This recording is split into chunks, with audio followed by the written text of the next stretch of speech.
Assalamualaikum warahmatullahi wabarakatuh. Halo semuanya, selamat datang kembali di channel Simpul Kehidupan. Gimana nih teman-teman? Lancar puasanya?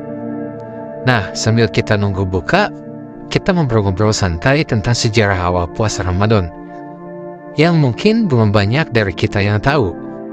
Nah, kira-kira siap nggak ya kalau misalkan kita bikin wow sama fakta-fakta yang ada di video ini?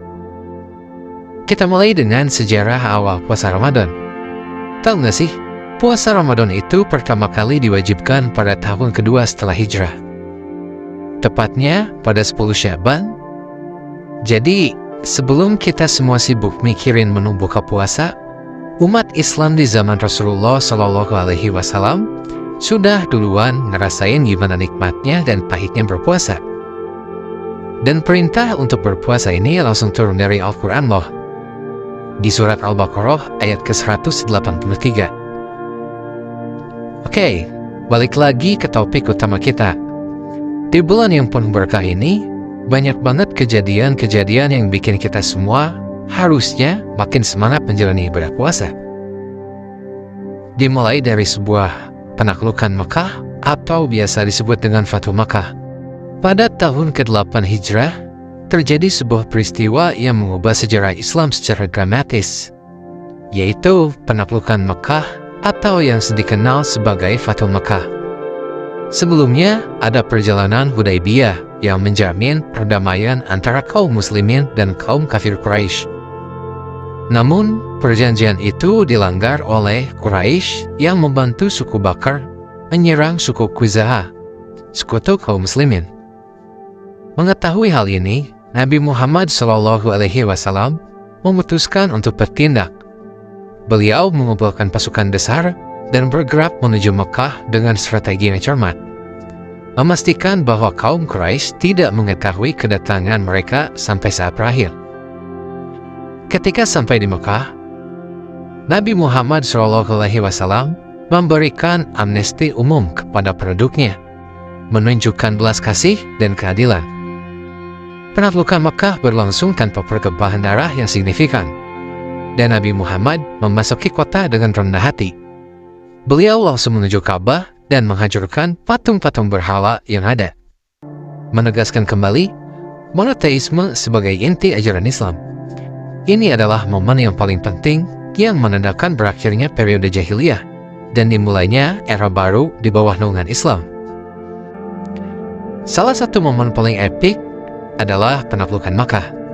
Bayangin aja, tanpa ada sebuah peperangan, Nabi Muhammad SAW dan para sahabatnya berhasil masuk dan menguasai Makkah. Ini nih yang disebut dengan kemenangan tanpa pengorbanan. Yang kedua, pertempuran Badar. Pada tanggal 17 Ramadan tahun kedua Hijriah, terjadi sebuah pertempuran yang menjadi titik balik penting dalam sejarah Islam, yaitu pertempuran Badar. Pasukan Muslim yang berjumlah 313 orang dipimpin langsung oleh Nabi Muhammad menghadapi pasukan kafir Quraisy dari Makkah yang berjumlah sekitar 1000 orang. Pertempuran ini terjadi ketika pasukan Muslim berusaha menghadang kafilah dengan Quraisy yang pulang dari Syam menuju Makkah. Nabi Muhammad dan para sahabatnya tidak mengharapkan pertempuran besar, namun mereka siap untuk menghadapi tantangan demi mempertahankan dan menyebarkan agama Islam. Meskipun pasukan Muslim kalah jumlah, mereka memiliki kepercayaan yang kuat dan strategi yang cerdas.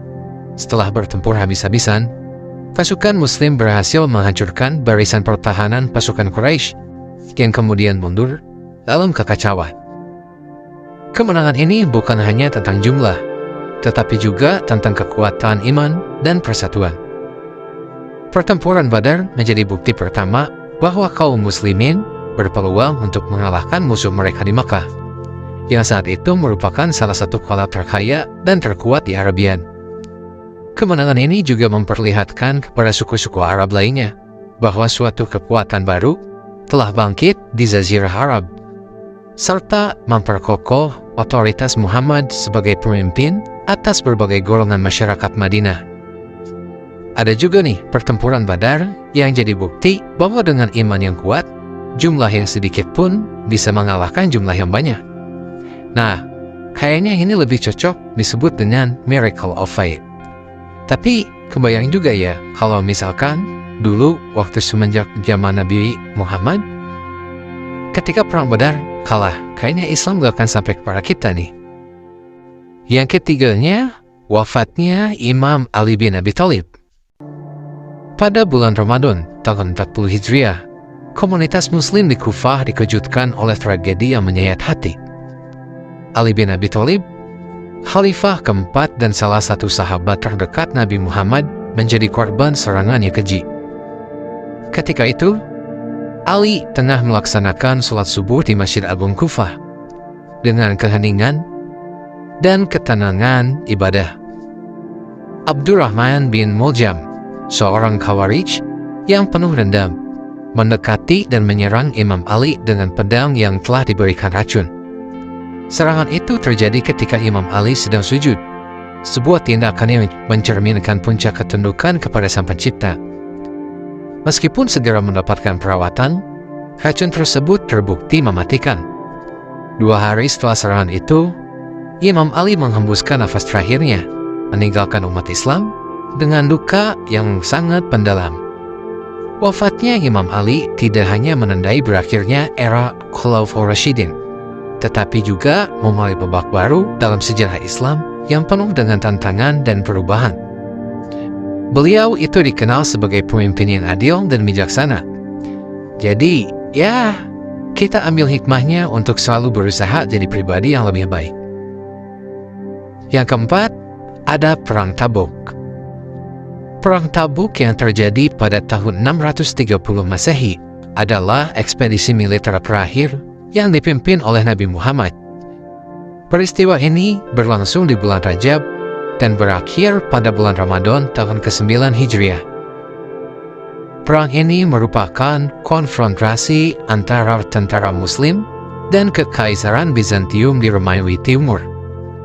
Tetapi tidak berujung pada pertempuran, karena tentara Romawi mundur sebelum terjadi kontak fisik. Penyebab utama Tabuk adalah ancaman dari Kekaisaran Romawi yang telah mengalami kekalahan dalam Perang Mu'tah dan kini bersiap untuk menyerang Madinah.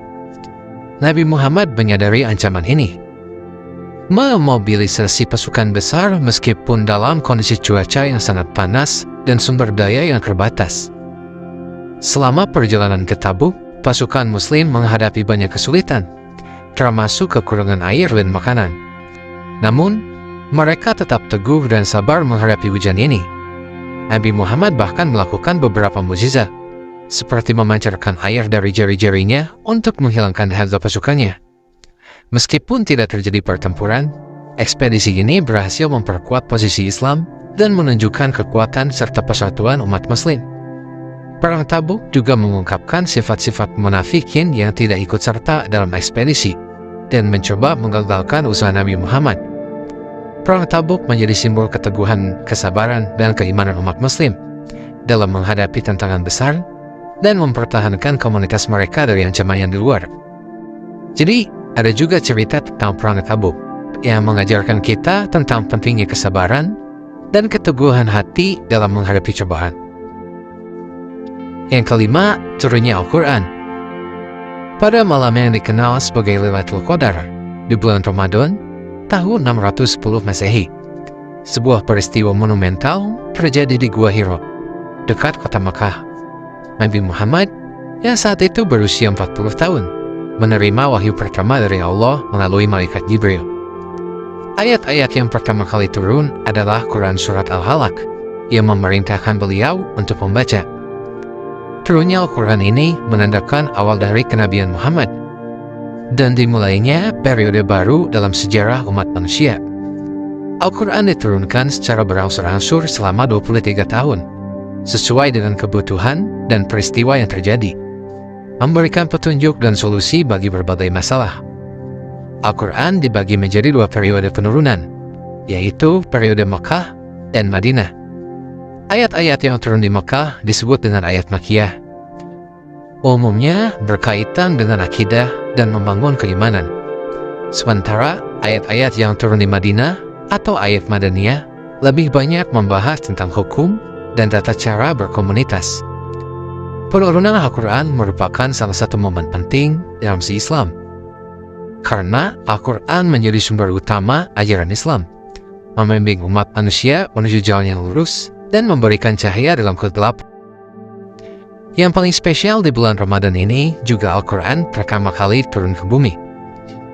Ini adalah momen yang mengubah segalanya, karena Al-Quran jadi panduan hidup yang gak ada duanya. Nah, jadi teman-teman, gimana nih? Kira-kira kalian tambah semangat gak sih puasanya? Setelah tahu sejarah-sejarah yang tadi, semoga kita bisa ambil pelajaran dari peristiwa-peristiwa ini dan menjadikan Ramadan kita di tahun ini lebih bermakna. Cukup sekian video saya. Billahi taufiq wal hidayah. Wassalamualaikum warahmatullahi wabarakatuh.